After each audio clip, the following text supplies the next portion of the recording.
Okay, welcome to tonight's Board of Selectmen meeting. Before we proceed, I'm going to read a statement. Pursuant to Governor Baker's March 12, 2020 order suspending certain provisions of the Open Meeting Law, General Law, Chapter 30A, Section 18, and the Governor's March 15th, 2020 order imposing strict limitations on the number of people that may gather in one place, this meeting of the North Andover Board of Selectmen is being conducted via remote participation. No in-person attendance of members of the public will be permitted, but every effort will be made to ensure that the public can adequately access the proceedings as provided for the order. A reminder that persons who would like to listen to this meeting while in progress may do so by tuning to Comcast Channel 8 or Verizon Channel 26 or online at www.northandovercam.org. If you have any public comments, please email to selectmen@northandoverma.gov. Okay, so I'll call to order a meeting of the North Andover Board of Selectmen and Licensing Commissioners for Monday, June 29th, 2020. First on the agenda, we have a couple of public hearings. So pursuant to Chapter 166, public comments could have been emailed to the selectmen at northandoverma.gov. So I'll hear a motion to go into a public meeting. Mr. Chair, I move that we go into a public meeting for, shall I list all or just for a petition from, well, it's two separate groups, petition of Verizon to New England to excavate and install underground conduits and bridle path. Right, I think each one of these will be a separate hearing, so we'll have to take them individually. Okay, that's fine. That makes sense. Unless we have guidance from the town attorney or anybody else, but I believe we take these separately. Yeah, separately. Okay, all right. So I have a motion to go into a public hearing for Verizon New England to excavate and install underground conduits on bridle path. Do I have a second? Chris Nobley, second. Okay, we're going to do roll call. We'll go alphabetically by last name. So I'm going to try to get this right this time. So our roll call will be Selectman Bates, Selectman Peloquin, Selectman Nobley, Selectman Smedili, and then Selectman Valancourt. So Selectman Bates, how do you vote? Laura Bates, aye. Phil DiCollegiero, aye. Chris Nobley, aye. Rosemary Smedili, aye. And Richard Valancourt, aye. Okay, so we're now in a public hearing. I need to read again for this public hearing, the statement from the governor pursuant to Governor Baker's March 12, 2020 order suspending certain provisions of the Open Meeting Law, General Law 30A, Chapter Section 18. Chapter 18. And the Governor's March 15th, 2020 order imposing strict limitations on the number of people that can gather in one place. These public hearings of the North Andover, these public hearings of the town of North Andover are being conducted by remote participation. No in-person attendance of members of the public will be permitted, but the public can listen to the hearing while in progress by tuning to Comcast Channel 8 or Verizon Channel 26 or online at www.northandovercam.org. Members of the public attending this virtual hearing will be allowed to make comments if they wish to do so during the portion of the hearing designated for public comment by emailing selectmen@northandoverma.gov. And that one statement will cover all three of the hearings for this evening. Okay, so with the hearing open, we can hear from the proponents of this petition. So who do we have online tonight from Verizon New England? Yes, good evening. My name is Ross Bilodeau, representing Verizon New England. Okay, Russ. Well, thank you for joining us tonight. Would you like to walk us through your petition? Yes.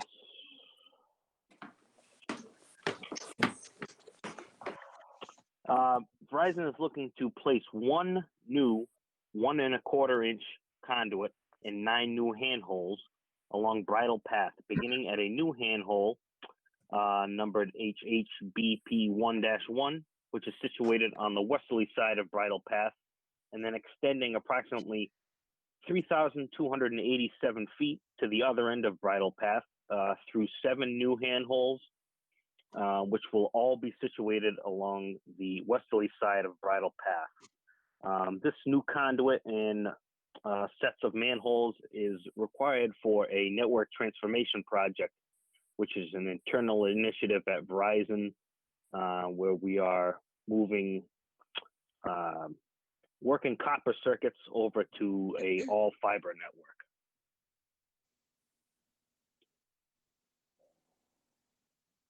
Okay, thank you for that.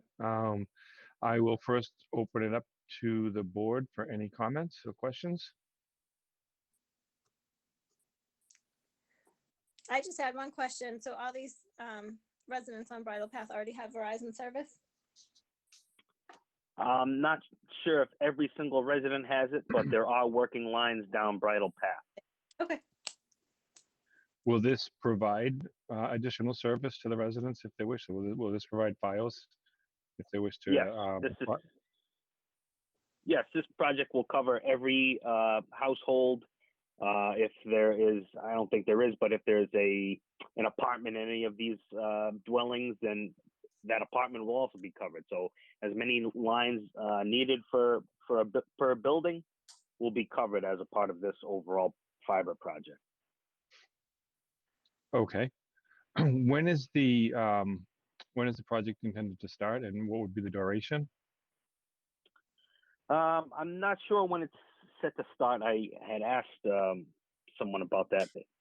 It's all depending on approval tonight. It is my understanding that this petition may have come up in the past. I'm not privy to that, but we'd like to get started probably within the next few weeks after this gets approved, if it gets approved tonight. It's hard for me to say how long the duration will be. Unforeseen things, if they, I don't know how long the conduit installation will take, to be honest with you. It could Can take you give anywhere us a from a week to ballpark? 2 weeks. Okay. Probably a week to 2 weeks, yeah. Okay, so on the high side, it's 2 weeks. Probably so, yes. Okay. Any other questions from the board? Okay, I do want to make you aware of a letter that was sent in by our town engineer, John Borghese, with the following conditions. Any pole placement or above ground structures, if necessary, shall not impair visibility. Excavation of crossings under the street or driveway aprons with pavers, bricks, cobbles, or concrete shall be performed with directional drilling technology. And I'm going to add to that, and will be replaced and repaired as prior condition or better. Hydro seeding may be required to complete satisfactory restoration. So were you aware of those comments or those conditions? Yes, I was. Okay, are you good with the condition that you will restore anything that was disrupted to as prior or better condition? I added that in, Yes. so I want to make sure that's agreeable as well. Sure. Okay, great. So I'll ask Laurie, were there any comments that were submitted for this petition from the abutters? No, we have not received any comments on this petition. Okay. Okay, any other questions from the board before we close the public hearing? Okay, I'll hear a motion to close the public hearing. Mr. Chair, I move that we close the public hearing from the petition from Verizon. Okay, do I have a second on that? Chris Nobley, second. Okay, any further discussion? Okay, we'll do a roll call vote. Selectman Bates, how do you vote? Laura Bates, aye. Phil DiColigiero, aye. Chris Nobley, aye. Rosemary Smedili, aye. Richard Valencourt, aye. Okay, so the public hearing is now closed. We will be taking this up later under new business to vote on the public hearing. Okay, next we have a petition of National Grid to excavate a small underground conduits on Water Street. Can I hear a motion to go into a public hearing for that request? Mr. Chair, Rosemary Smedili, I move that the Board of Selectmen open the public hearing to receive comments regarding the National Grid install underground conduits for Water Street. Okay, I have a motion. Do I have a second? Laura Bates, second. Okay, any discussion? Okay, Selectman Bates, how do you vote? Laura Bates, aye. Phil DiColigiero, aye. Chris Nobley, aye. Rosemary Smedili, aye. And Richard Valencourt, aye. Okay, so we are now in a public hearing for National Grid on Water Street. Okay, so who do we have tonight representing National Grid? Hello, my name is Paulo Sassler. I'm an engineer for National Grid. Hi, good evening, Paul. Thank you for joining us. Thank you. Okay, you can go ahead and present your petition. All right. And a customer is building some apartments on Water Street, and they applied for a new service to their building. And in order to feed them, we need to excavate across the street from an existing manhole, since there are no poles along this portion of the street. And then we will trench across Water Street about 80 feet to a new transformer and a new concrete pad on private property to service this customer. So that's the scope of this project. Okay, let me open it up to the board. Any questions?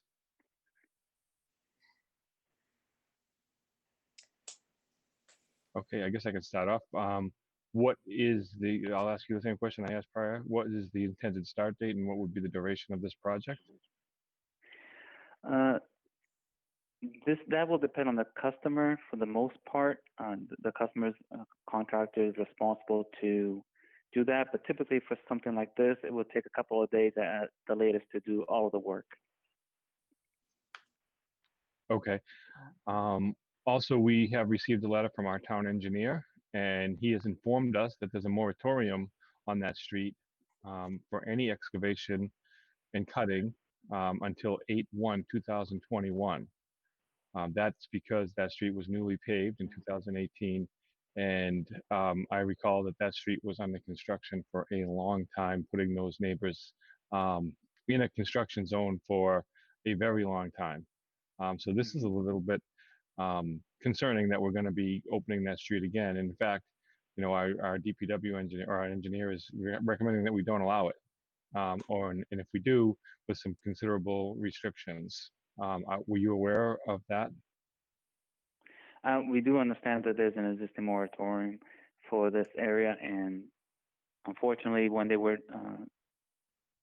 paving the street, nobody saw this, a development would come in the future. So the National Grid is asking for a waiver to do this work, even though we will abide by certain conditions, but we are asking for a waiver so we can provide service to a new customer. Okay, so let me just read what the waiver would be. The waiver is to curb-to-curb street restoration by completing with satisfactory sidewalk and shoulder restoration. And again, I'll add into at least to the prior condition or better. Trench orientation shall be angled to minimize trench length and optimize utility crossing angle. The entire length of the trench, including the area from Merrimack Street to Church Street, will be milled to a depth of 1 1/2 and paved such that there are no mid-block joints and no change of roadway elevation. So we just went through considerable work to get that into a nice smooth area, and we expect it to be that way when it's completed. So those are the conditions that Mr. Borghese had placed if we were to waive the moratorium and allow this. So again, this is acceptable, and you feel that this would be completed to the specifications that Mr. Borghese said? Yes, I feel like we could definitely follow the procedures that Mr. Borghese outlined here by the restoration of the top of the pavement and the sidewalk work as well. Go ahead. Mr. Chair, may I ask a question, or should we close the public Absolutely. hearing? No. I want you to ask questions. Absolutely. So you're saying from Merrimack Street to Church Street. So there's quite a few businesses right in that stretch. And unfortunately, they were also many who were probably affected by the fire, and then now they've been affected by the COVID, terribly affected. And I think, as our engineer has pointed out, that this neighborhood has been under tremendous strain. I'm really very fearful that this again is another slap in the face to not that you're deliberately delivering a slap in the face, probably poor choice of words, but that's how it feels, or another punch to the gut or whatever, for these businesses. What would happen? Who, may I ask, who you said it for a new customer? Who is the new customer? Let me pull up their name here. It is for Avalon Bay, which is a. We know who Avalon Bay is. Well, oh yeah, I mean, I don't have a point of contact name here for a person, but Avalon Bay and their apartments. This is what the service is for them. But just going through my mind as to who's down there, there's, I don't know, could be probably close to 10 businesses that are in the immediate area, not to mention the other businesses nearby that are going to be affected by the construction as well, that are, I don't know. Well, that kind of brings me to my next question as well. So the abutters that were notified of this hearing tonight certainly did not include all those businesses and residents that stretched from Merrimack Street to Church Street, because I've heard from some abutters that did not get notified. And upon asking for a list of the abutters that were notified, it confirms that those folks were not on the list. So because there's a good chance they're renters. Nope, they're not renters. Nope. The ones that I heard from were not renters; they're business owners. So I guess that is a concern. No, I mean, they're commercial renters. Some of them might be renting for their business. Well, the particular person I don't want to go as far as naming a person, but the person that I spoke with is neither of those. They own the business and the property. Yeah, and I probably can know who you're talking about. And yes, and there were only six. There were only 6 butters notified, if I'm looking at the list. And one of them is RCG, which is pretty much the proponent. Wow, that's still, I mean, Merrimack Street is the corner of St. Michael's and the Breen Funeral Home. So you figure both sides, it just seems like it's a little short. I don't know, maybe I'm counting in my head between, there's quite a few between Church Street and Merrimack Street.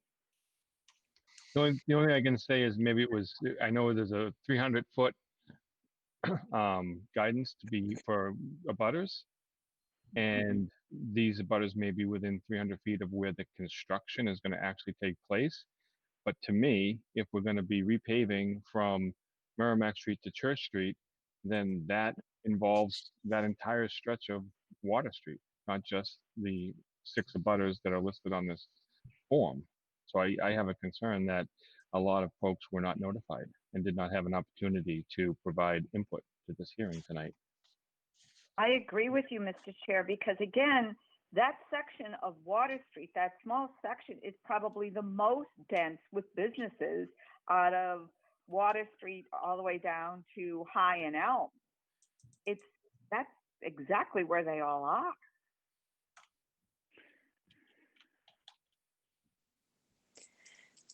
If we were to delay until after the moratorium was lifted, does that impact the construction of the project? I can't say for sure because I don't know exactly where they are in their phase of the construction of that large building there, or the remodeling of it. So it's possible that it could delay it, but I'm not sure. But this is not to, I mean, there's service already to the building, right? There is service to the building right now, but because the electrical needs of the building are increasing, they need a larger transformer, a larger pad, and the cable is directly buried into the ground. So if you damage the cables at the end, removing the old equipment and the pad, you actually have to replace the entire cable because it's not in conduit right now. And that was our method of installations prior to the 1980s and before that. And the service is much older than that. So unfortunately, we have to replace that service wire or else they can't get the required energy for the building, which is about 80 feet. Mr. Chair, just on the notices, so the notices are sent from our office. They're based on the work area and they're created by the assessor list, so it's 300 feet from the work. If the repaving is not part of the original condition, so there may be people who would be 300 feet from the paving that would not have received notice, but based on the work area, everyone within 300 feet was notified by the town. No, that makes perfect sense. That's kind of what I figured because the condition was added after the fact on May 28th was when actually it wasn't added after the fact. The conditions dated May 28th and the abutters list went out in June, I think, on June 9th, mailed June 9th. So I'm inclined to, because it's actually paving that whole stretch and it is going to impact a lot of businesses and a lot of residents that have been prior deeply impacted in this area. I mean, for quite a while, they were upturned in their area with street work going on and it was streets blocked and everything else and businesses were impacted. I would like to give those neighbors and abutters an opportunity if they'd like to send in some comments. So I'm inclined to put this, table this until our next meeting when we can notify additional abutters that will be impacted. I mean, Melissa, is that something that we would normally do if a street was being repaved No. in front of a business? You wouldn't notify abutters of that? We don't send notifications so we may go door to door and drop notices, letting them know that we're going to be paving their street, but they're certainly not entitled to any type of public hearing or input on that, on the typical project. In this instance, if you did want to allow people to comment on the petition, what we would have to do is enlarge the area to like 600 feet or something from the work. But typically, no, we would not alert someone for paving. I see. Okay. Mr. Okay, so Chair, go ahead. Mr. Chair, I think another reason to consider tabling it is that the recommendation of our town engineer is, at the very least, if people have more questions, I myself am inclined to vote no because of the recommendation of the town engineer, and probably more importantly, that area has been really slammed even before the fires, all the work that was being done down there, and they've been hurt really bad. So I would either suggest that we vote no, or at the very least table it for more discussion from the town engineer or others. But yeah, that's my opinion. And that's good. I appreciate that. And I'd also like to see a more definitive date of when this is going to start and a duration, because again, as Selectman Smedili said, those businesses have been slammed, and most recently, there's a small restaurant down there that has been closed for a long period of time during this pandemic. So I would like to see what the date would be that we would be considering doing this work. And also, Selectman Bates had a good point too. What is the harm for waiting until after the moratorium in 2021? Is construction? Is it going to hold up construction? Is it going? What's the downside? So I'd like at least those three questions answered. And maybe there are others. I'm still opening it up to the board if there's other comments. I think that was a good start. Yeah, I'd just like to understand that, as you say, the time frame and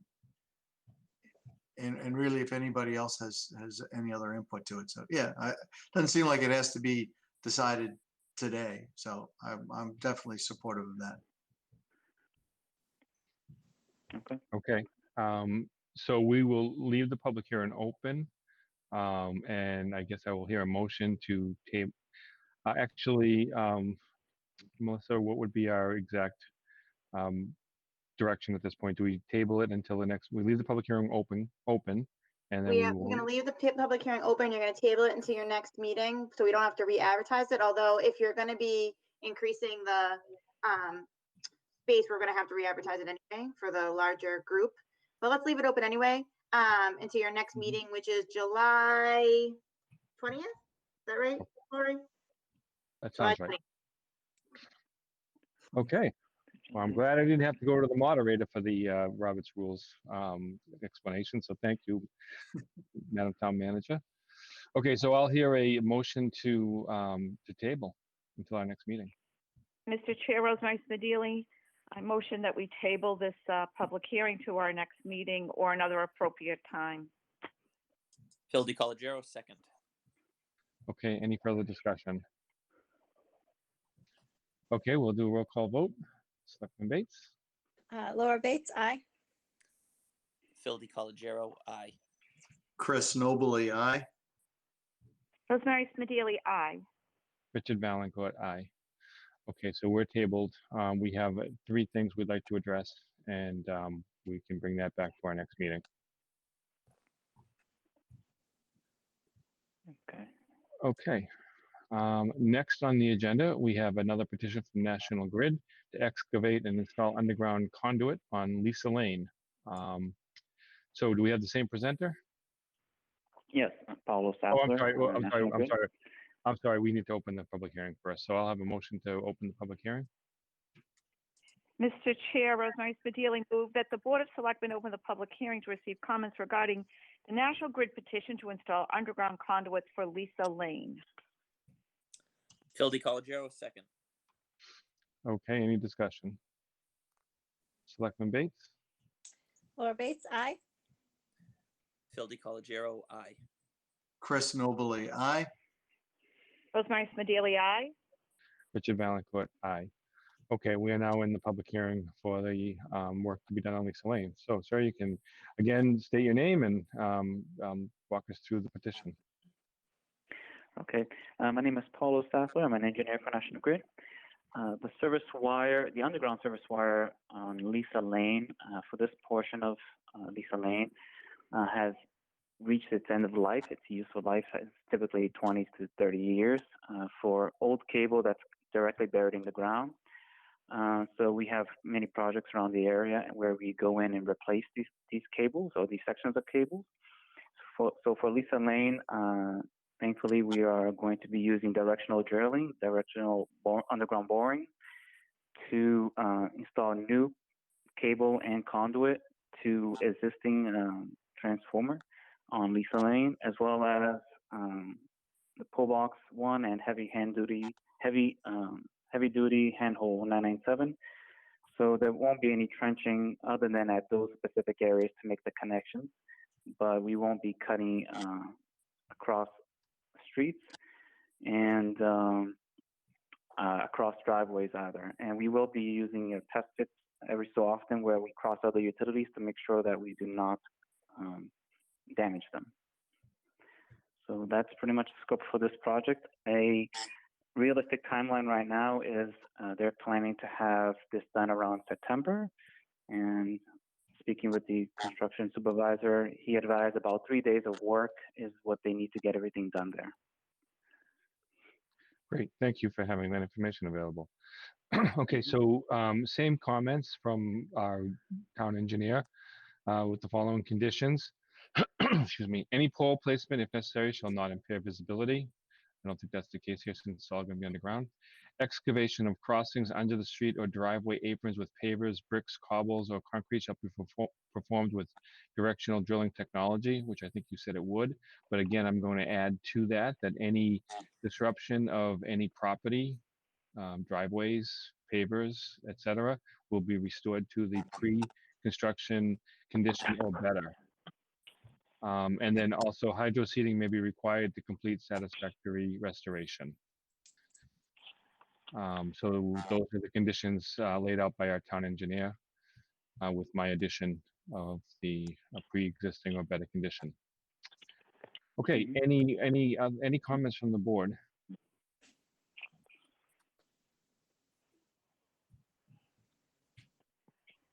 Okay. Laurie, were there any input from butters? Not on this petition. Okay. Okay, so with that, I'll hear a motion to close the public hearing.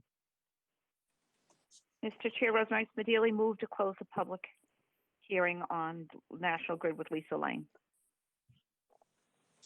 Phil Chris DiColigiero, Noble, second. Okay, we've got, I think Phil got in there in the second. Okay, I'm going to turn to the new terminology. I should be using it already, but select person, is that the new, is that what we would refer, right? Select person Bates, how would you vote? Laura Bates, aye. Select person DiColigiero, Phil DiColigiero, aye. Chris Noble, aye. Rosemary Smedili, aye. Richard Valencourt, aye. Okay, that public hearing is closed. And we will take that up later for a vote on approval or not. Okay, next we have public comment. Have we received any public comment? Yes, I believe you all received them. They're all attached to the file. Okay, so we will submit those into the record. Yep. And we'll allow those to be part of the meeting record. Okay, thank you. And then now we have governmental reports. So first on the list, we have Mr. Chairman? No. hello? Yes, Mr. Chairman, Mark DeSalvo. Mark, how are you? Could I join you under public comment? Oh, you're going to make a public comment? Sure. Yes, the matter in which I came this evening. May I join you under public comment? Sure, and we also had you listed under town meeting recap. Oh, I'm sorry, I didn't realize that you had me in that role. I'm happy to wait then. Your call. No worries. Okay, so now we're going to move to a town meeting recap. All right, thank you for that, Curtis. Mr. Moderator. Thank you. First of all, blissfully and mercifully, the moderator knows nothing about Robert's Rules of Order. Thankfully, we operate under more common sense rules. So I'm glad Melissa was around to help you on that. Thank you. Secondly, I'm very, very happy to be before the select board and have town meeting behind us. And I wanted to thank you for your cooperation in working that process through. I wanted to harken back to early March when I came before the Board of Selectmen and noted that I thought there was significant likelihood that we would not be having town meeting on time, given the pandemic or the prospect of what was happening in the pandemic at that time. We were a little bit prescient together, and I'm delighted that you recognized at that time both the seriousness of what was going on, but also the flexibility and providing the room for the benefit of our community to eventually have what was most important, a safe and legitimate town meeting. I thanked a lot of people at town meeting. I'm not going to repeat that. I've also been before the Board of Selectmen and the Board of Health to thank two of their executives, Dr. Mealy and Brian LaGrasse, for their extraordinary cooperation and contribution to town meeting. But it was important for me to note two additional people before this select board, people who work for you. First of all, the town manager, that Melissa offered her insight, her full cooperation, direct access to her staff, and all of the arms of municipal government in order to help pull off what I think was clearly a successful and legitimate town meeting. So thank you very, very much for that cooperation. Hard to walk into your very first town meeting in a new community and be faced with the kind of upset that we had, but you did it with absolute aplomb. I would only add that you earned significant kudos in my post-meeting conversations with people who absolutely appreciated the manner in which you spoke, the confidence and decisiveness and openness that you offered during that town meeting. And it was welcomed by all and appreciated by me. So Moderator. you're very, very welcome. The second is Laurie Burzlaff. Laurie was saddled with significant execution responsibilities at town meeting. It seemed in every ad hoc meeting that we had, we said, oh, Laurie, would you be kind enough to make sure that, and fill in the blank. Or she deliberately offered, I'll take care of that before even being prompted. And it happened over and over and over again.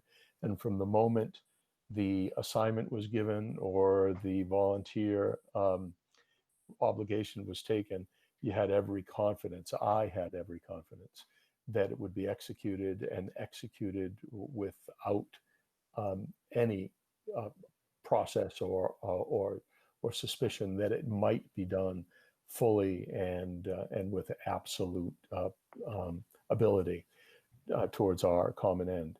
So to that, Laurie, I wanted to thank you for the burden that you took and for the manner in which you executed. It absolutely helped make a seamless town meeting. And I thought it appropriate that I mention those two people, particularly before this committee, because they work for you. Thank you. I appreciate that. We definitely have a tremendous staff in town hall, and obviously everyone goes above and beyond the call. So thank you for recognizing, and thank you for this, for Melissa and Laurie, for everything you do. It's my pleasure. And then just lastly, I know this is your valedictory meeting in the chair, Mr. Chairman, and you had a surprisingly difficult year, but from one leader in our community to another, I thank you for the manner in which you led us, most particularly these last 4 or 5 months. It's deeply appreciated. Well, thank you very much. Thank you. You're welcome. I wish you good fortune. I do suspect, by the way, that next year, I think we'll be amidst this next year in my conversation with the Board of Public Health, as they also believe. So we may be in the kind of perturbations that we just dealt with in North Andover, which have been used as templates across the Commonwealth. So I wouldn't be at all surprised should we have a need for a special town meeting or even the annual town meeting next year that will be practicing some of the protocols that we've just implemented. So be prepared, strap on. Thank you. Anything else? So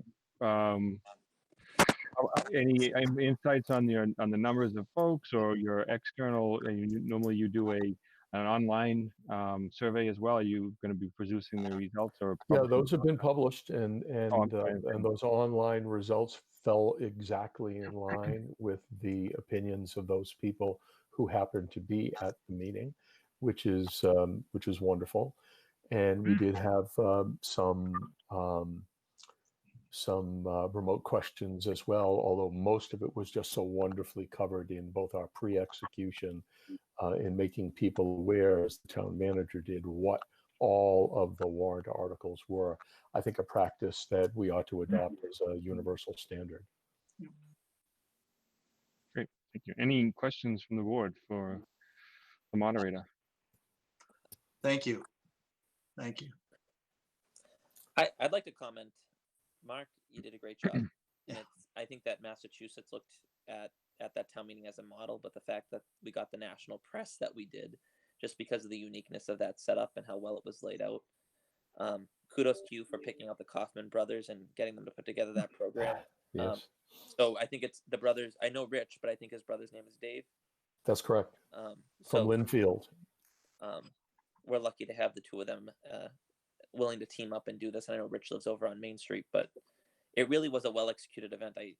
I think we were spoiled. It would be great if every single town meeting could be 2 hours long underneath the sun with a slight breeze. But you know, someone who has an in with Mother Nature, I suppose. But it was really, you did a very good job. And there's a pretty impressive team of people that we have working for us in our community. So very cool. Well, my favorite inside moments was our conversation with our meteorologist, who I didn't know that the town actually employed a meteorological advisor. So it was very, very cool to learn something about high pressure areas over Quebec and why that was a friend to us on June 16th. And I will agree that the weather was delightful. Thank goodness. And the masks that they provided were actually much better than the ones I think all of us were wearing. They were, whatever the fabric was made out of, they were relatively cool. So there were a few nice surprises, and the weather, of course, was the best surprise of them all. So congratulations, everyone. And to echo what Mark had said, I have received numerous comments as I was leaving the football stadium and afterwards. It's a fantastic job that our counselor did, just seamless. She did her homework and it showed. And also to echo the comments for Lori, that's one of her favorite phrases. I'll take care of that, no problem. And it's, I've mentioned that to her in the past, and it was nice that it was noted again. That is a common phrase that she uses, and it's very much appreciated. Thank you. All right, everybody, cheers. I'll listen in on the rest of the meeting as I have dinner, and enjoy the evening and a good Independence Day. Thank you, Mark. Thanks, Mark. Bye, everybody. Okay, we're going to move on. Next on the, we're going to get an update on COVID-19 from the town manager. Thank you, Mr. Moderator. Oh, I called Mr. Moderator, Mr. Chair. I'm still in the last meeting. So, yeah. So we have 343 total cases right now, but only 4 of them are active, which is very good news for us. Wow, I know, we're really excited. One thing that I would just urge everyone is to please remain diligent. Just because our cases are down does not mean that we should let down our guard. We are seeing spikes in other states, but we've done good work here in North Andover. We're still in phase 2, part 2. Phase 3 could start as early as next week. July 6th is the projected time. At that point, we may get new guidance about gathering, which would be good news. And so we'll keeping an eye on that. Camp did start today. I have to thank Rick Gorman and his crew, who have been amazing, and put forward 90 different ways to get camp going, and we're able to get it going. We did have 2 of them unfortunately rained out today, but 2 of them did get off. The pond opened last week thanks to Kelly and her group, and that was a very successful start. We have completely sold out on passes. You can still get day passes, but the season pass has completely sold out. We did have to turn people away a few days because it was full, but it was a great first week. Curbside pickup has been going on at the library, so you can go online or also call and reserve books, and we're able to bring them out to you at your car in the curb. We also are currently doing the PPE for the small businesses. So if you're a small business that has not yet received your PPE, and it's masks and gloves, you can reach out to Andrew Shapiro or Jean Enright and pick up that PPE. And then Mr. Chair, if you don't mind, if I could share my screen for 1 minute. Absolutely. The last meeting, you had asked us to create some graphs, which we have now placed. Got a million different things open here. Okay, that we've now placed in the town website. So thanks to Chris McClure, who did this in the 3 seconds that I was telling him I wanted it, which would take me about 6 months. But the blue line, as you can see, is total cases. And so you can see we kind of went up very steadily for a while, and then since May 31st-ish, it's really started to flatten out. The green line is recovered. And so the good news is that has gone up because we have had most of our cases have now recovered. The yellow is the total active, and that's kind of the most telling, right? You can see that has basically gone all the way down since we're down to 4 active cases at this point. The red is deaths. Thankfully, that has stayed level now that we're at the 5 deaths for quite some time. And this line at the bottom, which is a darker blue, is the increase from the prior day. So you can see right around May 20th-ish, we had a spike, and then that kind of went down, and we have had a pretty flat line from around the beginning of June on. This is excellent. Yeah, this is very good. This is exactly what I wanted to see. Just, we want to see that flattening, and there it is in both the two most critical areas, number of cases and of course number of deaths. So it's great to see that flattening of the curve, and of course the yellow line too, diving down to almost nothing to 4 for the active cases. So all good information. It means people in North Andover are doing their due diligence and wearing their masks and keeping socially distanced and being responsible with how they behave. So this is great. Great. Mr. Chair, this is live on our website. So every day as new cases come in or hopefully don't come in, you can watch this kind of update. It's right under our total case button on the right-hand side. This is great. Thank you so much for doing that. Any other questions or comments? Okay, is that the recap, Madam Town Manager? That's it. Starting to All get a right, little thank quiet. We did stop lunches today. Today was the last day, thanks to Dee, who's been there every day. Today was the last day for lunches, but we have pointed people towards additional resources that they can reach out for. But Dee's really righted the ship on that one for a long time, so we're very thankful to her for that. Dee, thank you so much. I mean, just amazing how many lunches you've provided in the last 3 months. I mean, do you have a rough ballpark?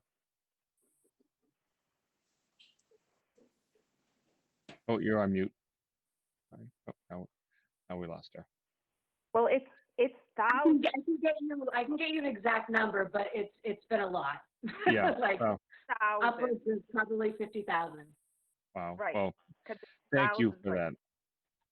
I'm sorry. Fantastic. Yeah.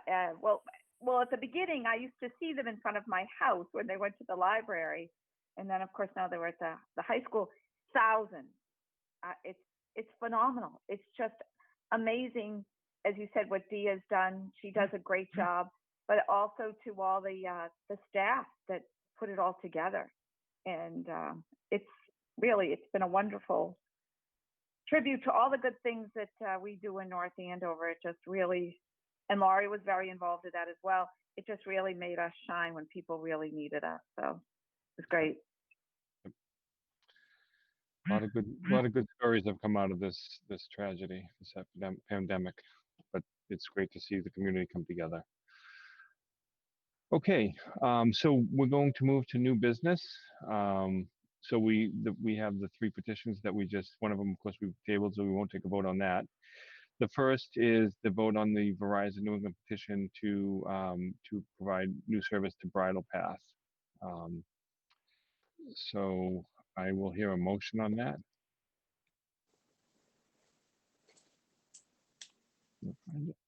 Mr. Chair, Rosemary Smedili moved that the Board of Selectmen approve the Verizon New England petition number 1A2GTOQ. I'm presuming that's an O and not a 0, but make the correction if it's not, for conduit work on Bridle Path as presented. Okay, do we have a second? Laura Chris Bates, second. Nobley here, second. Okay, I think I heard Select Person Bates get in there first, so we'll give her the second. Any discussion? Okay, Select Person Bates, how do you vote? Laura Bates, aye. Phil DiCollegiero, aye. Chris Nobley, aye. Rosemary Smedili, aye. Richard Valancourt, aye. Okay, so that one is passed. The next one we have tabled, and then the next we'll have a motion for the petition for National Grid to excavate and install underground conduits on Lisa Lane. Move Mr. that. Chair, Go ahead. go ahead. Mr. Chair, move that the Select Board approve the National Grid petition number 29491501 for pole conduit work on Lisa Lane as presented. And I would ask that we also include the conditions in the motion. We should have done it in the last one, and it was my bad, I forgot to mention it. But the conditions that were outlined by the town engineer, as well as the additional condition that I implied, with returning the property to the pre-construction or better condition. I would ask for a friendly amendment, Selectman Nobley, on your motion. Certainly, I accept that. Do we have a second? Second? Okay, how do we vote? Laura? Laura Bates, aye. Phil DiColigiero, aye. Chris Nobley, aye. Rosemary Smedili, aye. Richard Valencourt, aye. Okay, Mr. so Chair, would you like us to apply the friendly amendment to the previous vote? I would, or- yes, yeah, that's right. Yes, I would. So I will accept that friendly amendment if the board wants to go along and accept the friendly vote that goes with it.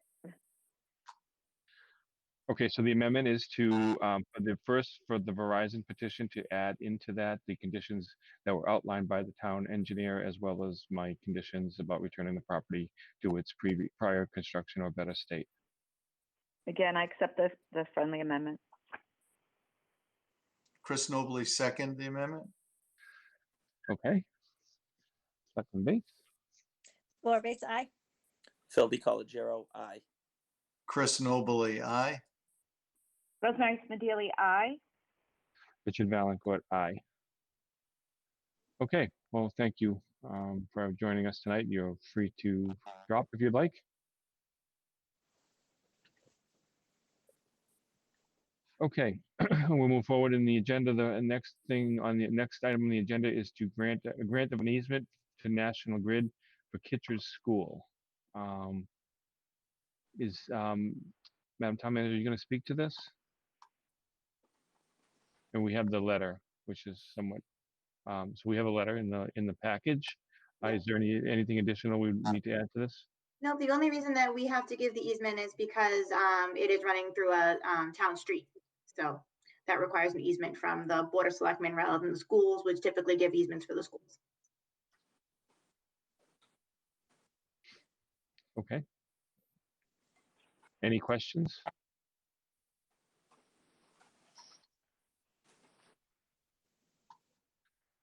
Okay, so I'll hear a motion then. Mr. Chair, move that the select board approve the grant of an easement to National Grid as presented. I have a motion. Do I have a second? Phil DiColigiero, second. Okay, any discussion? Hearing none, we'll move to a vote. Laura Bates, aye. Phil DiColigiero, aye. Chris Nobley, aye. Rosemary Smedili, aye. Richard Valencourt, aye. Okay, so we're done with that. Okay, next we're going to move to appointments. First on the list is the appointment of the Board of Selectmen appointments to boards and committees. So this is generally made up of all those individuals whose terms were expiring on 6/30/20 and extending them for an additional term. The list of appointees is attached. So I think first we'll take the list of appointees, and then we had two additional appointments, which we'll take individually. But first we have the list of appointments.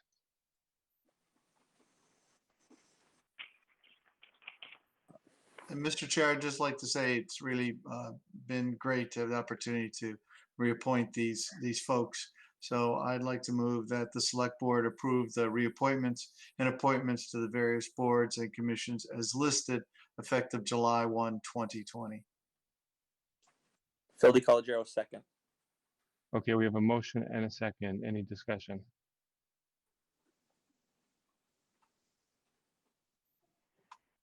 Okay. Mr. Chair, just really quick, the one thing, Rosemary Smedili, and it was a long list and a lot of people to take care of even during some tough times for interviewing.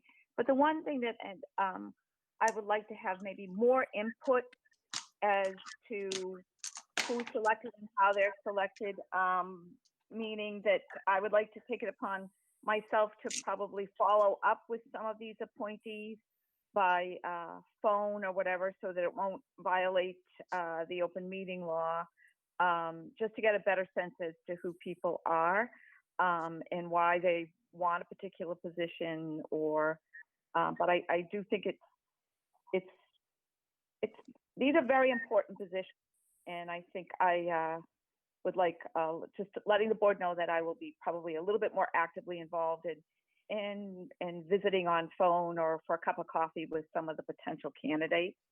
I think you should. Great. I mean, I think Yeah, all the absolutely.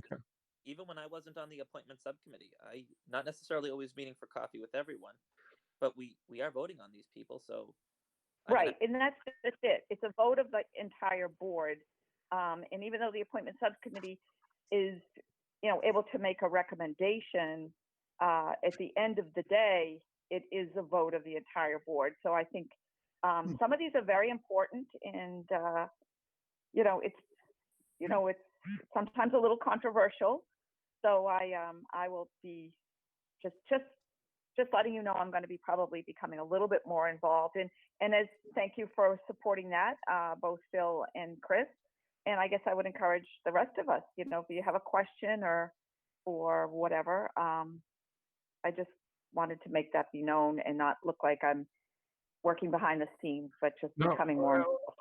Absolutely. I mean, that's why we get the forms sent to us every time someone applies Right. for a position. Did that at So, my and request.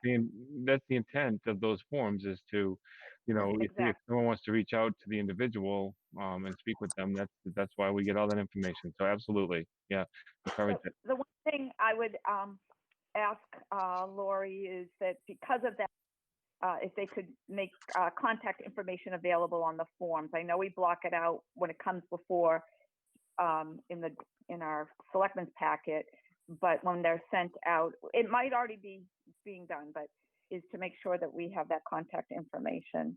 So if we do have a question or two, it would be greatly appreciated.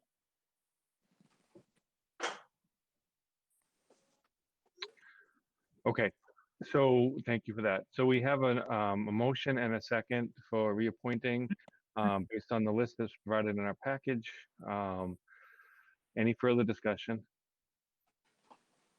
No, other than, now you say it often, Mr. Chair, that boy, we borrowed our prior board member, Tracy Watson, would say, this town would come to a screeching halt without all the wonderful volunteers. So I took it away from you for tonight. No, I appreciate that. Thank you. Yeah, I enjoy saying it, but it's good to hear it from somebody else too. Yeah, thank you. Okay, so we'll have a vote. Laura, how do you vote? Laura Bates, aye. Phil DiCollegiero, aye. Chris Nobley, aye. Rosemary Smedili, aye. And Richard Valancourt, aye. Okay, so in addition, we have, I understand one of the volunteers has withdrawn their request. So we have one new volunteer for the Stevens Estate Board. So does somebody want to speak to that appointment, or that potential appointment? Sure. So Thomas Dugan is unfortunately Susan Michelle Lauren, after just reflecting on this past weekend, or her schedule over this past weekend, reached out last night and did ask that she expressed her gratitude for being considered, but asked to have her name removed. And so I thought that Susan would have been a great pick, and I still think that she'd be a great pick because she showed a lot of passion for the town's continued ownership of the estate, which the town did vote to move forward with keeping. For Thomas Dugan, we may find that name to be familiar because Mr. Dugan, about a decade ago, served on our finance committee and has spent his professional career working pretty closely with state government regarding finances. And at the end of the day, I think there's been some questions about just how accurate the finances are over at the Stevens estate. And of course, we want to make sure we watch every penny. And just reflecting on his strengths in town government regarding his own past performance and history working with us. We asked him if he had that interest in filling one of the 3 seats that are available on there. And so he I know had a conversation with the town manager at least once actually, just to dive in. And so, I would motion that we appoint Thomas Dugan to serve as a new member of the Stevens Estate. I should say the official title is the trustees at Stevens. I want to word it correctly, right? It's the Stevens State Advisory Board, the Stevens Estate Advisory Board, right? Does it the absolute legal term, or trustees at Osgood Hill? I believe it's the for Osgood Hill. I don't Is want there that to be any ambiguity, so that's why I want the minutes to reflect that. But Because that was the initial charge, and for whatever reason, it was changed. And I don't think you could just do that because that was a town meeting vote. I mean, it says in our agenda the Stevens Estate Advisory Committee, but I think that we've typically used the term trust. I think we use them interchangeably, but the trustees of Osgood Hill, and so I would motion that we appoint Mr. Dugan through June 30th, 2023. Chris Nobley, second. Any discussion? Okay, we'll go to a vote. Laura, how do you vote? Laura Bates, aye. Phil DiColigiero, aye. Chris Nobley, aye. Rosemary Smedili, aye. Richard Valencourt, aye. Okay, well, thank you, Mr. Dugan. I also want to point out that the reappointment list specifies the expiration date on that list as well, and that's the official. We didn't go through each reappointment and specify when the expiration date is, but that is the official record of the expiration date. It was on that list. And I also spoke to Madam Town Manager that expiration dates are usually, for whatever reason, they were not put in the annual report. It's one place where you can reference them, but I think we've got to make the expiration dates very clear in all our different locations where these boards are listed. But not a big deal on the annual report, but when I went to go look for it, I couldn't find it. And so just a suggestion that every place a board member is listed, that we should have their, including us, we should have their expiration dates listed as well. Their board expiration dates, let's be specific. Yeah. Oh, no, yes, not that. Some of us would have already been past due. Careful with that one. The way we've been beaten up lately with all these horrible things going on between COVID and fires and just all kinds of stuff. We're probably all a little bit expired. So, Okay, thank you. Yeah, we'll note that and make sure that those are clear, and the websites are accurate as well. Okay, so next we'll move to the town manager appointments to boards and committees. Madam Town Manager. Thank you, Mr. Chair. And so we are reappointing 2 of the members of the Board of Health, as well as everyone who has expired on the planning board. We have a vacancy in the Board of Health and a vacancy in the assessors right now, which we are currently interviewing for. So we actually have 10 applications for the Board of Health. Very excited. And 3 for the assessors. So we're doing those interviews now, and I'll bring those on to your next meeting. So the ones you're seeing tonight are just the reappointments. Okay. All right, thank you. So our vote tonight is not to approve these, but just to confirm the town manager's appointments. Correct. Right. Can I just say, speaking to those specific appointees, because there's, especially for the Board of Health and the Planning Board, and I don't mean to diminish, and in fact, I want to compliment George Barker and Brian Perry for their role in the Board of Assessors, but our Planning Board, as just reflecting the past several years, when I look at Eitan and Kelly and Peter, and again, I think that all of us don't always all agree with each other, and we don't always agree with them as individuals and collectively, but the amount of work that our Planning Board puts into the roles as volunteers, I mean, it's just amazing how often they are left at Town Hall until 11, 12 o'clock at night. And so I want to say thank you. I know that there's not an official ask and that this is the town manager's appointment. I think these are 3 great people, and I appreciate the work that they put in. I know that Kelly's an alternate member and still puts just as much work in. in fact, that can almost be worse, right? Because she doesn't get to always have a vote. And, all three have been, I mean, they've taken their job very seriously. And so I just want to commend them. Yeah. Okay. Thank you. Okay, so I'll have a motion. We'll hear a motion. Move that the select board confirm the town manager's appointments as listed effective July 1, 2020. Chris Noble here. Okay, we have a motion. Do we have a second? Second. Okay, any further discussion? Okay, Select Person Bates, how do you vote? Laura Bates, aye. Phil DiColigiero, aye. Chris Noble, aye. Rosemary Smedili, aye. Richard Valencourt, aye. Okay, well, thank you. So next on the agenda, we have the reappointment of our special counsel through June 30th, 2021, KP Law, as well as special counsel appointment through June 30th, 2020, Norris, Murray, and Peloquin LLC. We will take them individually, but I think,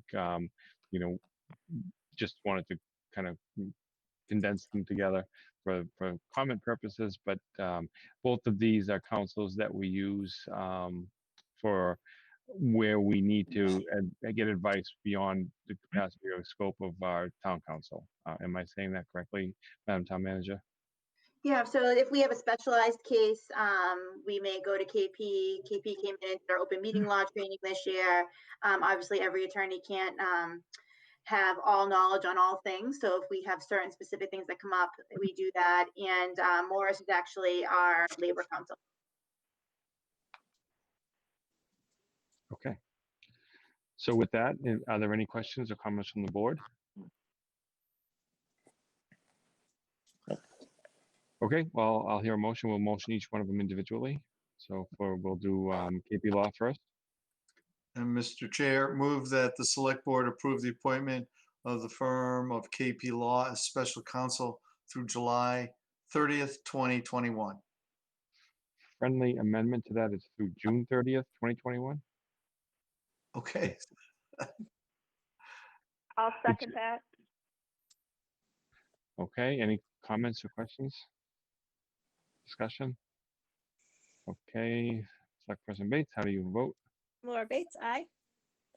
Phil DiColigiero, aye. Chris Noble, aye. Rosemary Smedili, aye. Richard Valencourt, aye. Okay, next we have the appointment of Norris, Murray, and Peloquin as special counsel through June 30th, 2021. Do we have a motion? Mr. Chair, Laura Bates, I move that the Board of Selectmen approve the appointments of the firm Norris, Murray, and Peloquin as special counsel through June 30th, 2021. Thank you. And we have a second. Chris Noble, second. Okay, any discussion? Okay, we'll go around the table. Laura, how do you vote? Laura Bates, aye. Phil DiColigiero, aye. Chris Noble, aye. Rosemary Smedili, aye. And Richard Valencourt, aye. Okay, next we have approval of our minutes from, what was it? June 15th, 2020 open session.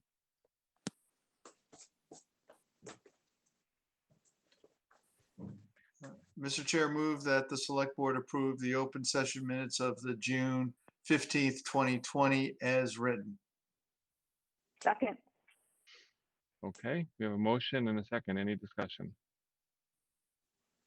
Okay, let's go around. Laura? Laura Bates, aye. Excuse me. Phil DiColigiero, aye. Can't top that. I'll just have to say Chris Noble, aye. Rosemary Smedili, aye. And Richard Valencourt, aye. Okay, we're going to move to consent items. We do have quite a list of consent items. I would like to highlight just a couple. First of all, the request of Angel Flight New England to use the streets of North Andover for their ride. I don't know if people caught the national news about a week or so ago with David Muir, and they highlighted this organization on the news, and they highlighted that it's based as being in North Andover, so that was really very kind of cool thing to happen. But this is a great organization. All of these organizations, I believe, will be running their races in a modified fashion to ensure social distancing and other restrictions imposed by COVID-19. So we have at least 3 requests to use the streets, and one for a ride, one for a walk, one for a run, as well as a request from the North Andover Merchants Association to have their annual fall festival on September 19th, which has always been a great event. And let's hope that we have enough. We can pull it off, I should say. Mr. Chair, may I ask a question of the town manager here? Just in terms of timing here, I think about, these things going off sort of like a NASA launch, right? There's a go, no go point. In terms of dealing with the pandemic, do we have sort of a set time frame, or is it literally up until the event? What do we tell people about that? Well, right now, because it keeps changing so rapidly, I think that it's been more right up to the event. For instance, we just announced fireworks last week. We just announced the children's concert last week, and we haven't made any recommendations on like the adult shows because we've been waiting for phase 3. As we get into phase 4, in which the governor's been calling the new normal, I think it's going to be a lot easier for us to plan, and we'll be able to contact folks like these and say whether or not their project or their program will be able to go on. So right now, it's really more game time audibles. But as things move forward, I think we'll be able to be more diligent in planning and have increased communication as we get more guidance. Okay, great. I think that's really helpful if folks just kind of know that general environment. Thank you. Great, thank you, Chris. And then 2 others. We have an affordable housing restriction for 138 High Street. I think that warrants a bit of an explanation. And also affordable unit resales. I think that since we have a new member to the board, we've all experienced these, but I think it would also warrant an explanation. So I am going to ask the town manager to provide explanations for both of these. So for the sorry, so many screens open here. For the item that has to do with the affordable housing restriction that we're placing on the property, so that is number E. Several years ago, we had some CPC funding that was appropriated in order to build these affordable housing units at 138 High Street with a local nonprofit. The units were built, but for some reason, there was a delay in doing the affordable housing restriction. All of the paperwork is now in order. Town council has been working closely with them, and so we can move forward with paying for that restriction now. So that one is all set, and really at this point is just memorializing a town meeting vote from quite a long time ago. And then as far as the next item, so when an affordable unit comes up for resale, we get notified that from the owners are putting it up for sale, and then we have a right of first refusal on those. So we can either have a right of first refusal to purchase, or we can choose to locate our own eligible buyer to purchase the parcel. Not really a business that we are in, and so we typically do not exercise that right, and instead CHAPA works with the property owner to locate eligible buyers. So basically we're just waiving our right of first refusal on these parcels. I hope that helps. That helps a lot. Even with me having sitting on this board for almost 9 years, it always helps to hear the explanation. So thank you. So that's what we have on our slate for consent items. So we normally take consent items under one vote. So do we have a motion? Mr. Chair, may I, even though you highlighted it, may I speak to the Angel Flight for people that don't know all that's been involved? It's just such an unbelievable. Sure, if we get a motion in a second, we'll have discussion. Okay, you want to do it in that order? That's fine. Then I would move approval of all the items listed under consent items A through F. Okay, do we have a second? Chris Nobley, second. I have a motion and a second. Do we have any discussion? Mr. Chair, so Angel Flight, for those who don't know, is up at our, the airport, which is located in town. I almost said our airport, but it's somewhat shared, I guess. This organization has been involved for a very, very, very long time. And these pilots are all volunteers, and even in the past, and with some donations, have paid to take sick people to hospitals for treatment or second opinions, and they would leave sometimes at all hours of the day and night in order that they could get these people in need to the hospital or to the doctor's office or whatever, you know, out of town, out of state, for these treatments. And I'll tell you that it's just they're a phrase that I like to use, and we seem to be using it a lot lately. They are absolutely doing God's work, and we all should thank them and appreciate them and donate to this fantastic cause, where they are actually helping to save people's lives by getting them to the right places at the right time. And it's been going on for a long, long time. So again, if you meet any of these pilots, make sure you say thank you and thank them with supporting these runners and walkers and so forth. So I've known about this organization for years and just kind of wanted to elaborate a little bit. And what a great thing to get national news like they did. So great. That's it. Great. Thank you. Any further discussion? Mr. Chair, could you just add to the motion that the event would be contingent on the governor's approval of gatherings at that point? Absolutely. I will take that friendly amendment. Okay, thank you. Okay, with the amendment that it is allowed by the governor's proclamation, I guess, or consent based on large gatherings, we'll add that amendment. Okay, so we have a motion, we have a second. We'll go around the table. Selectman Bates? Laura Bates, aye. Phil DiColigiero, aye. Chris Nobley, aye. Rosemary Smedili, aye. Richard Valancourt, aye. Okay, consent items are taken care of. All right, we will, I'll hear a motion to move into licensing. Mr. Chair, move. Go ahead. Go ahead, Chris. Move to open a meeting of the North Andover Licensing Commission. Chris Nobley. Second. Motion and a second. We'll go around the table. Laura, how do you vote? Laura Bates, aye. Phil DiColigiero, aye. Chris Nobley, aye. Rosemary Smedili, aye. Richard Valancourt, aye. We are in licensing. So we have a request from Jaeger Enterprises for a change of DBA from the Wine Lab to Tavern on High. Oh, I like that. Tavern on High. And so I'm just pulling up. They switch back between the summaries and the agenda.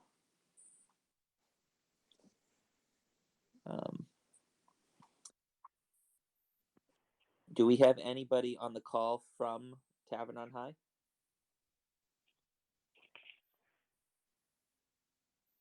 No, for a DBA change, we usually don't No. have them attend.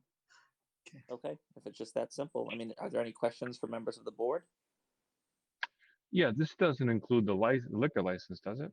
I mean, DBA change. I mean, it's just changing the name, so it's really not changing the business model or anything. I mean, this particular business was licensed under a farm wine license, and then expanded to, I believe, beer and wine. I mean, to beer as well. But so this isn't changing the license, the liquor license at all. This is just changing the name of the DBA. Just the name, that's it. Yep, no other changes. Okay. Any other? Oh. Yeah, just a quick question, sorry. So does this mean this is when a change of ownership happens? Sometimes it's ownership, sometimes it's name. It can be either one. Sometimes the people just change the name and they keep the same owners because they're just changing their model. business. Yeah. And in this case, it still lists Ryan O'Connor Crowe Right. as the owner in the supporting document. So Ryan was the one who owned the wine lab for the past. Ryan was the one who started the wine lab. Gotcha. Okay, so it's truly just a DBA change. Okay. So I'll make a motion that the Board of Selectmen acting as licensing commissioners approve the request of Jagger Enterprises Co.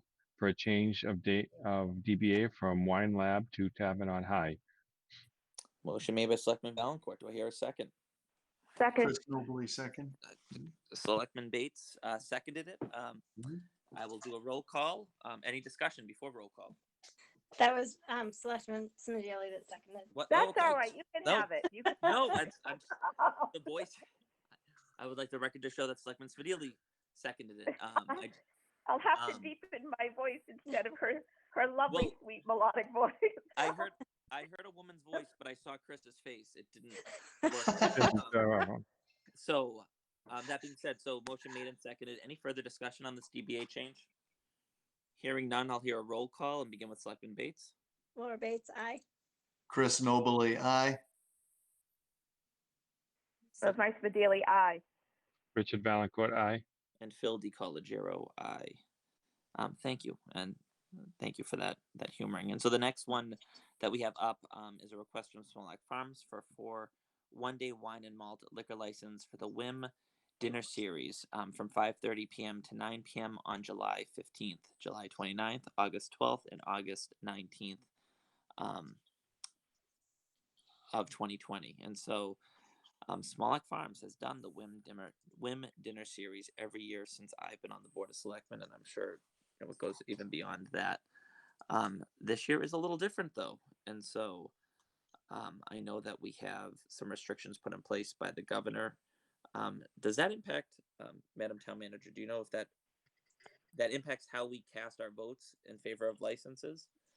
If we need to include some type of remarks about the size of gatherings, etc., or So this is their 10th anniversary of these. They are working very closely with the Board of Health. So the way that we're looking at this is outside dining, an outside restaurant, basically. Okay. And so they'll be following the same metrics as the phase 2, part 2 restaurant guidance. And so they're working very closely with the Board of Health today. I did see floor plans come through, as well as plans for hand sanitizing, single-use salt and pepper shaker, single-use silverware, etc. They will have an inspection from the Board of Health as well, a physical inspection before the first dinner. And so they've been working closely with the Board of Health. I think that will mostly fall on the Board of Health side, and you don't need to worry about that part of it. And then that also, of course, given that they're asking for approvals all the way through August, I mean, we could see the different phased rollouts either go backwards or dramatically jump forward depending on the condition of public health. So I just want to make sure. I know there have been questions about whether or not we as licensing commissioners should be including mention of the governor's or our own health requirements. Yeah, and so that's okay not to. I think it's fine not to. We've been working very closely with Mike Smolak, and if the governor did decrease the restrictions and went back to no restaurants or decreased gathering or whatever else, the Board of Health would be able to enforce that. So I don't think the license is affected. Great. I would entertain a motion. Laura Bates, I move that the Select Board, acting as licensing commissions, approve the request of Smolak Farms for 4 one-day wine and malt licenses for the Whim Dinner Series on July 15th, July 29th, August 12th, and August 19th as presented. Excellent. Motion made by Selectman Bates. Do I hear a second? I'll second that. Richard Valencourt. Seconded by Select Person Valencourt. And so any further discussion? Hearing none, I'd hear a roll call, beginning with Select Person Bates. Laura Bates, aye. Chris Nobley, aye. Rosemary Smedili, aye. Richard Valencourt, aye. And Phil DiCollegiero, aye.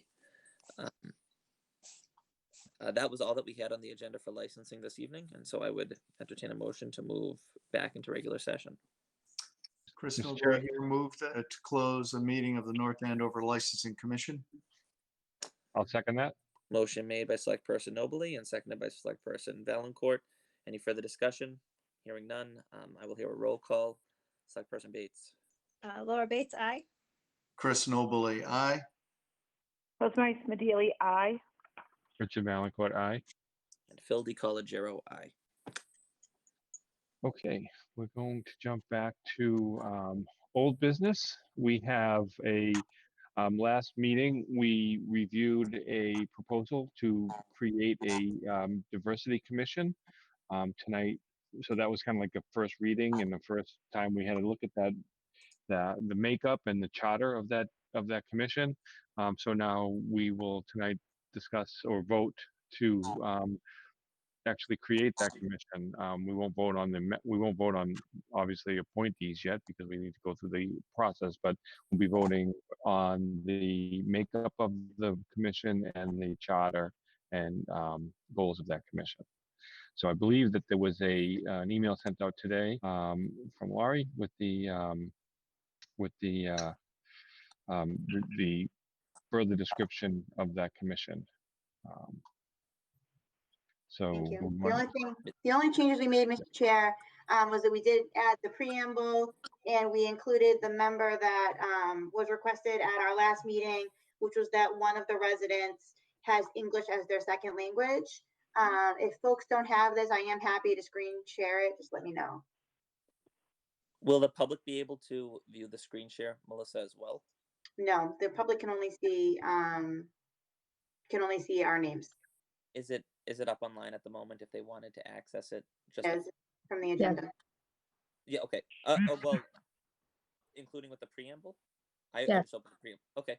Yes. Yeah. I opened the preamble or the commission doc directly from when Lori had sent it. I know, Madam Town Manager, you and I had some conversations and we had a chance to meet with residents, and I think like this isn't happening by accident. It's not just that we're thinking of this on our own. This is something that was prompted by the murder of another American, and I think that while we have in the past created boards and commissions that don't necessarily include preambles, I think that it's important that as this commission move forward, we not forget the genesis of it. What prompted the Board of Selectmen to really the select board to take a step back and look at our own practices and our own efforts to be inclusive. And I think that enshrining in the creation of this board, this preamble where we recognize that it was because of the murder of George Floyd by a police officer that we're taking this step to reflect on ourselves and make sure that we, in every aspect of what we do as a municipality, that we're respecting everybody regardless of the color of their skin, and that we respect the fact that right now there are people who aren't being treated the same in general and right in our society because of the color of their skin. I appreciate that your thoughtfulness in preparing this and making sure it could be part of this presentation.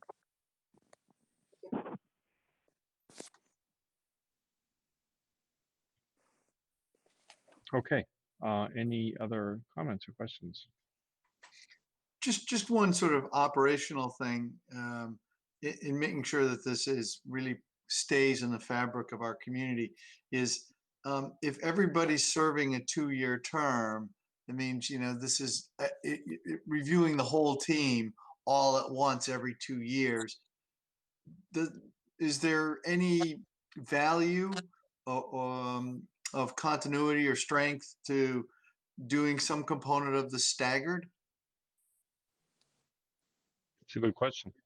And that's how we kind of structure all our other boards, right? We have staggered terms, so we don't lose an entire board, potentially. So the way I would typically deal with this is that in the commission shall serve 2-year term, I would basically place kind of a metric or a calendar for the initial appointments, which I certainly can do. So it would read like staff shall serve 3, because we've got, I think 5 of these members are staff. Staff shall serve an initial 3-year terms. 1 clergy member shall be 3 years, or 1 shall be 2 years. I can certainly go through and kind of add that if the board wishes.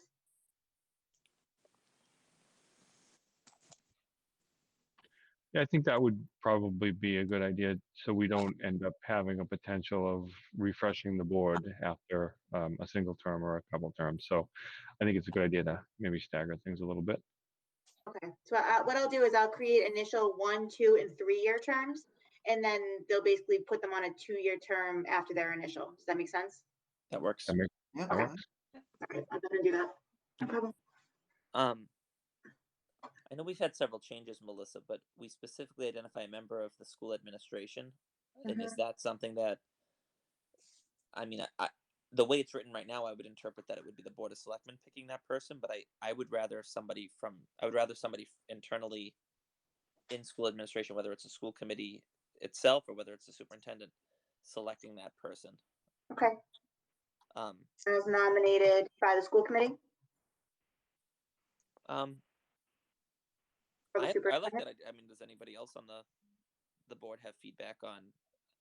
I mean, I think that so feedback that I got was that ideally the certain residents who did provide feedback would like to see this extend also to the school side. We as a Board of Selectmen can't compel that, but it's very possible that the school committee may want to, and rather than them recreate the wheel, I mean, giving them an appointee as well, whether they choose to put one of themselves on there or whether they choose to put a staff person from the schools.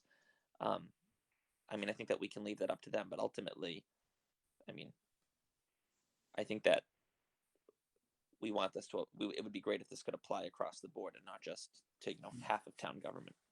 Yeah.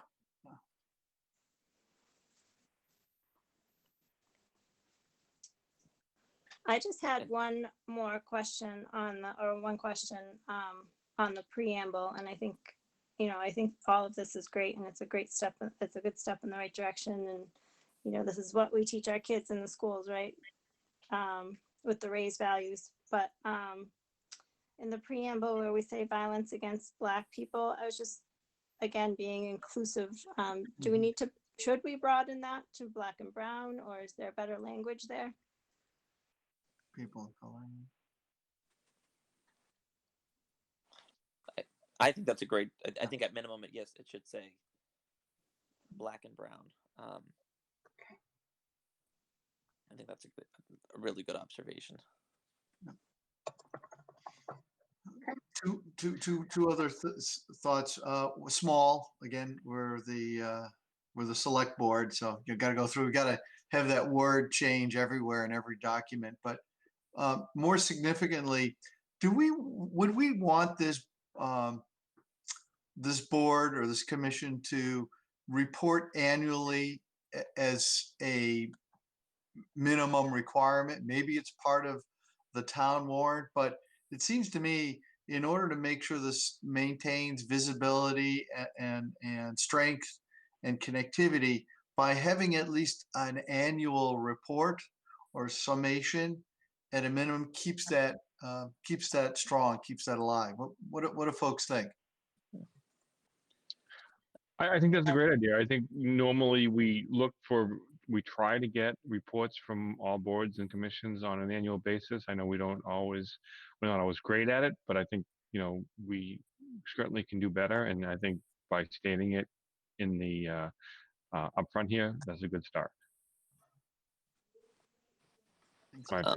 Okay, so I added an annual report. Just so you know, we won't change the selectmen language until it gets approved by the legislature. So that's why we haven't changed it yet on anything. That usually we're at the end of the session, so it usually takes a few months. Well, we're just trying to get our brains into that. I know. We can certainly start using it verbally, but in legal documents, we won't start using it quite yet. Okay, that's good to know. Madam Town Manager, under duties, it says Board of Selection.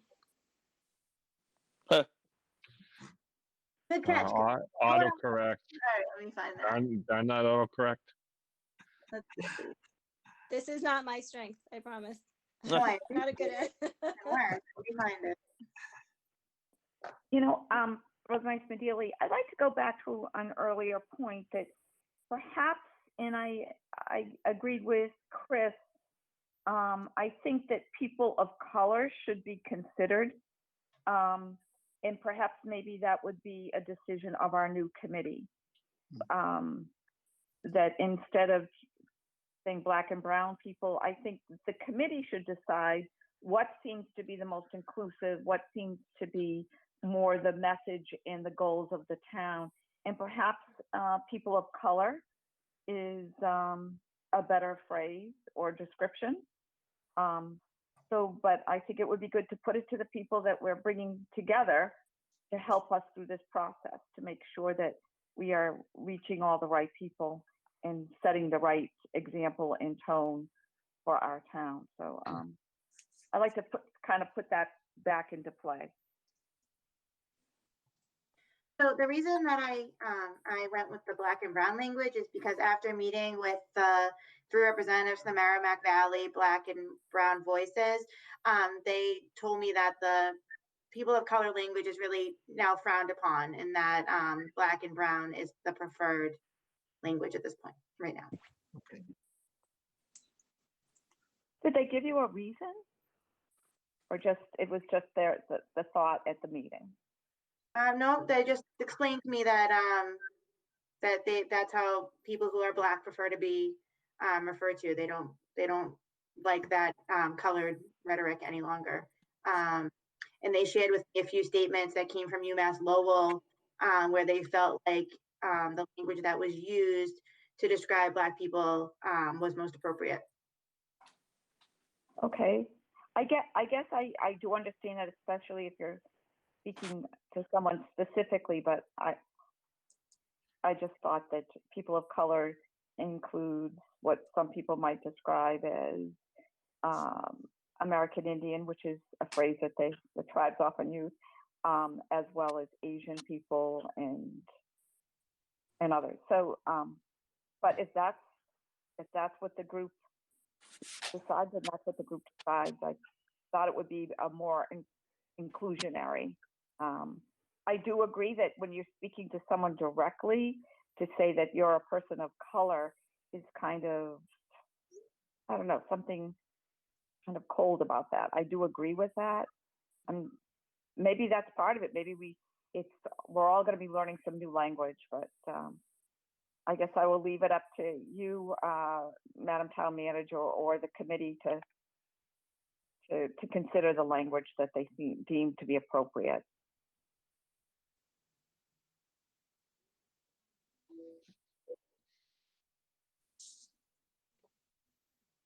Okay, so we'll hear a motion then. Let me just ask if there are any other comments. Should we vote on the edits that we've introduced? I mean, I would like to move forward because we've created these committees before and know that it takes a little bit of time to get them up off the ground, because we have about 12.5 different groups that we need to engage. Several of the appointments are from this Board of Selectmen. I would imagine this committee isn't going to be meeting until the end of July at this rate, right? At its absolute earliest. And so I'd hate to miss a beat. So do we want to, where we've made some suggestions this evening, do we want you to redraft them, Madam Town Manager, and then come back to us? I mean, Or do if we we feel made like it's going to be July 20th, so I do think I've caught everything. So I added the and Brown. I removed selection and put selectmen. I added the commission shall report annually to the Board of Selectmen. And then I said that the initial term for town staff shall be 3 years. The initial term for the member on the Commission on Ability Assistance, the minority business owner, 1 resident, and a member of the Youth and Recreation Council shall be 1 year. The remaining members shall have an initial 2-year term. After the initial term, all commission members shall serve 2-year terms. So that will create a staggering. That's great. Yeah, let's go. Yeah, I'm good with that language and that change. I agree with you. Move it along. And the school committee? I'm sorry, I'm just keeping track. Yep, and I'm sorry, I added member of the school administration as nominated by the school committee. Does that remove the flexibility of a school committee member to be able to serve? I think that we would want a staff person, but do we want to take that flexibility away from them, or?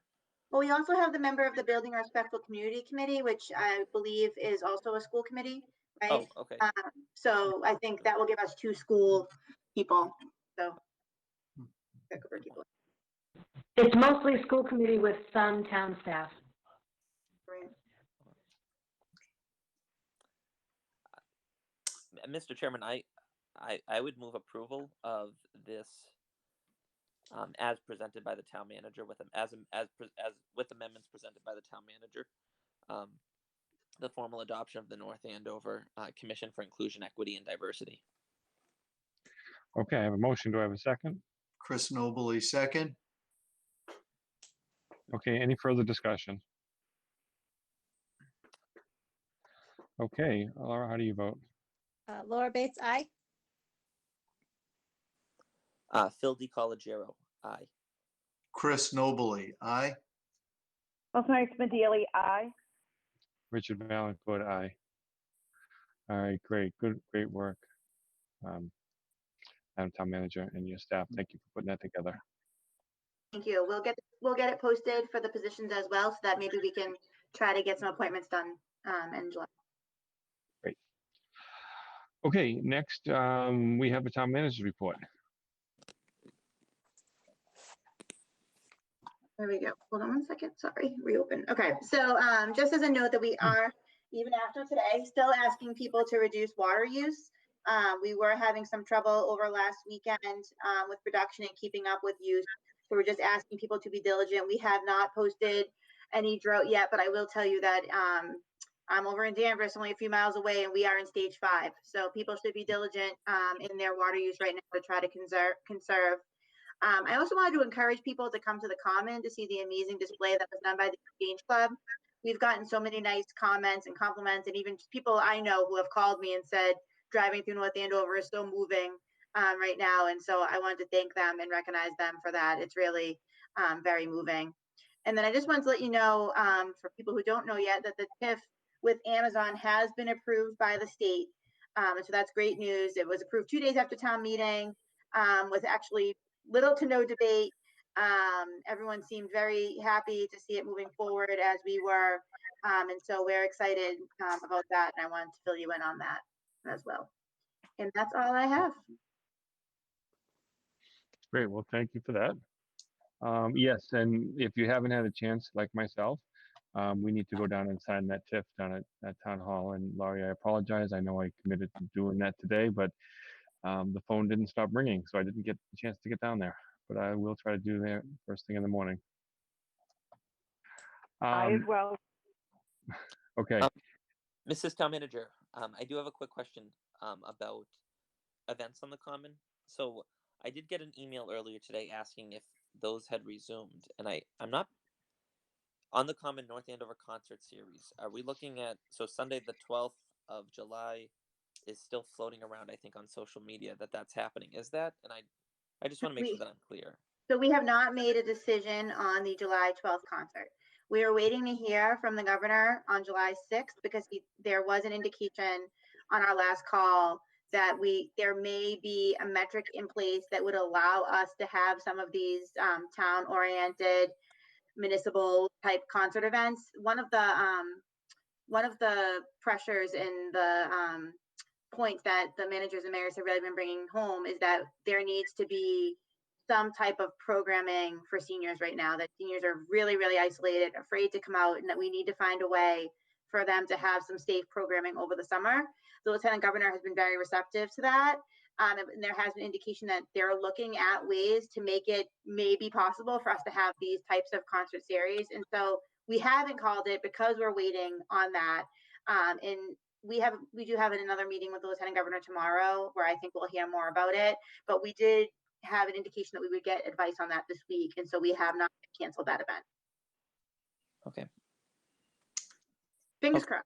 We're hoping we'd love to get it in. So thank you, because I know that these things are floating around, and I honestly don't always have the answer. I'm sure all of us always feel that way now. Always feel that way when you're asked a question like, "Wait, did the policy change or not change, or did it go backwards?" And so, I appreciate your patience. I know that you're asked these questions many, many times, even on your vacation. We're really hopeful.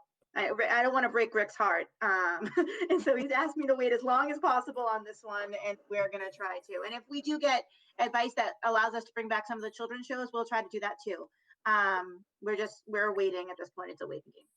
Thank you. So tangential to that really is, and we know how hard he's been working, but maybe the time is right in our next meeting to have Brian come back and talk to us maybe a little bit about the town and kind of whatever phase we're in at that point. But also the last time we talked, there was discussion about the communities around us, and maybe the timing is right for both those conversations.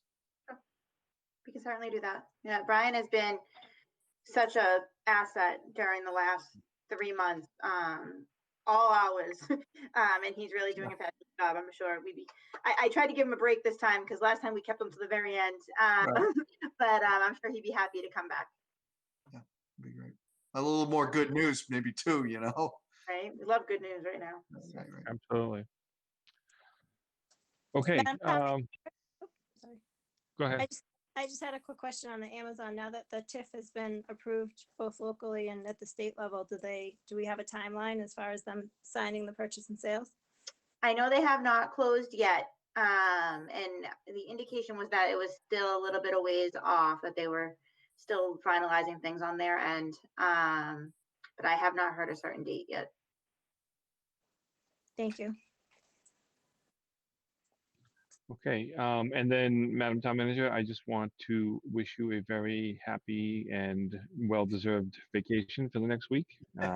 We promise not to bother you while you're on vacation. So we'll try to keep that Don't promise. speak for all of us, Dick. I said we'll try to keep that promise. Never a bother.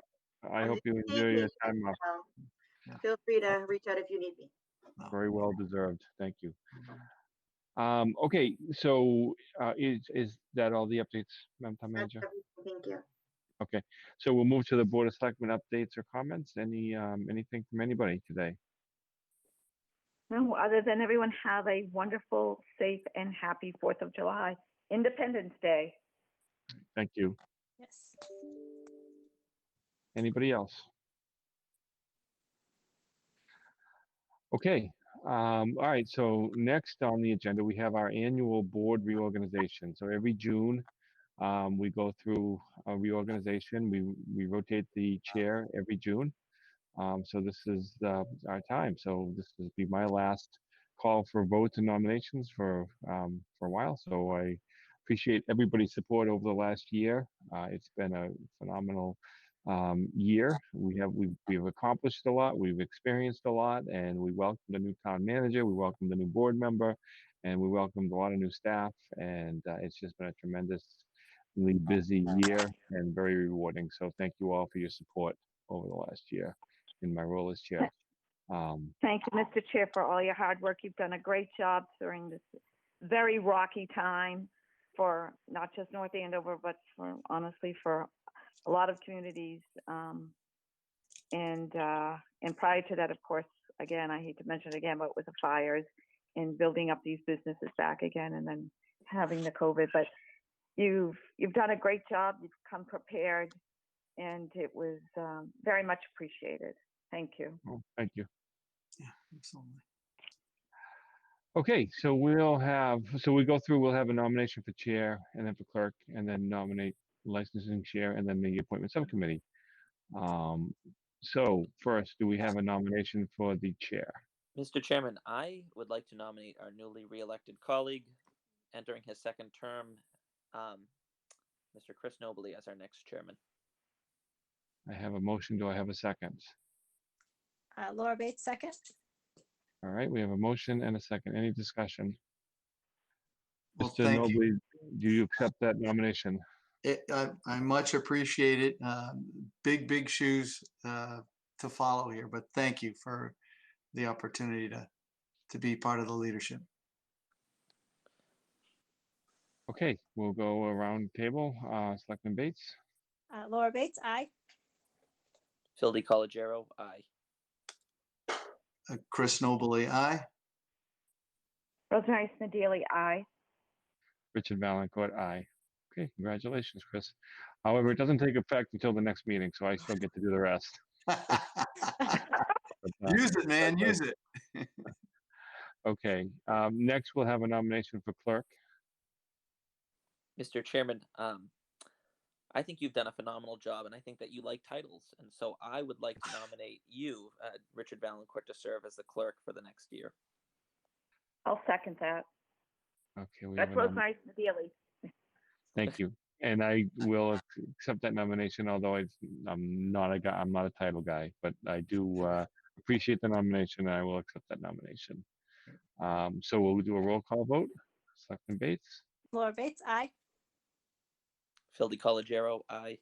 Chris Nobley, aye. Rosemary Smedili, aye. Richard Valancourt, aye. Okay, next we have a position of the licensing chair. Do we have a nomination? Mr. Chairman, 2 weeks ago or 2 meetings ago, this board was kind enough to let me fill very big shoes left by Selectman Keen. However, I would like to nominate for the full year Selectman Rosemary Smedili to serve as licensing chair. Okay, we have a motion. Do we have a second? Chris Nobley here, second. A motion and a second. Any discussion? Well, first of all, Selectman Smedili, would you accept the nomination? I will, and thank you very much for the nomination. Okay. All right, we'll do a roll call vote. Selectman Bates, Laura Bates, aye. Phil DiCollegiero, aye. Chris Nobley, aye. Rosemary Smedili, aye. and Richard Valancourt, aye. Okay, great. And then we have two appointments for the two nominations for the appointment subcommittee. We can take them as a pair. Mr. Chair, I'd like to nominate Laura Bates and Phil DiCollegiero to the appointment subcommittee. We have a motion. Do we have a second? I'll second that. A motion and a second. Do you both accept those nominations? I do. Move forward. Yes, I do. I look forward to learning more about the committees and the people that serve on them. Great. Okay, and so we'll start with a roll call vote. Selectman Bates, Laura Bates, aye. Phil DiCollegiero, aye. Chris Nobley, aye. Rosemary Smedili, aye. Richard Valancourt, aye. All right, well, congratulations to all the new roles. It was a real shift around. I think everyone moved around somewhere, so that's great. Or not you, Phil, you stayed in subcommittee, so you're still there. Can't get out of subcommittee. One less title though, so. All right. Great. Well, congratulations and thank you all for the roles that you serve to the town, obviously important ones. So our next meeting is going to be July 20th. So we have a couple weeks off, which is kind of nice. So we'll gather again July 20th, and whether we're in person or on Zoom is yet to be determined, but we will definitely be meeting on July 20th. So with that, I'll hear a motion to adjourn. So moved. Second. Okay, Selectman Bates, Laura Bates, aye. Phil DiCollegiero, aye. Chris Nobley, aye. Rosemary Smedili, aye. Richard Valancourt, aye. Thank you all and good night. Thanks, Nick. Bye, guys. Night all. Happy 4th. Happy 4th.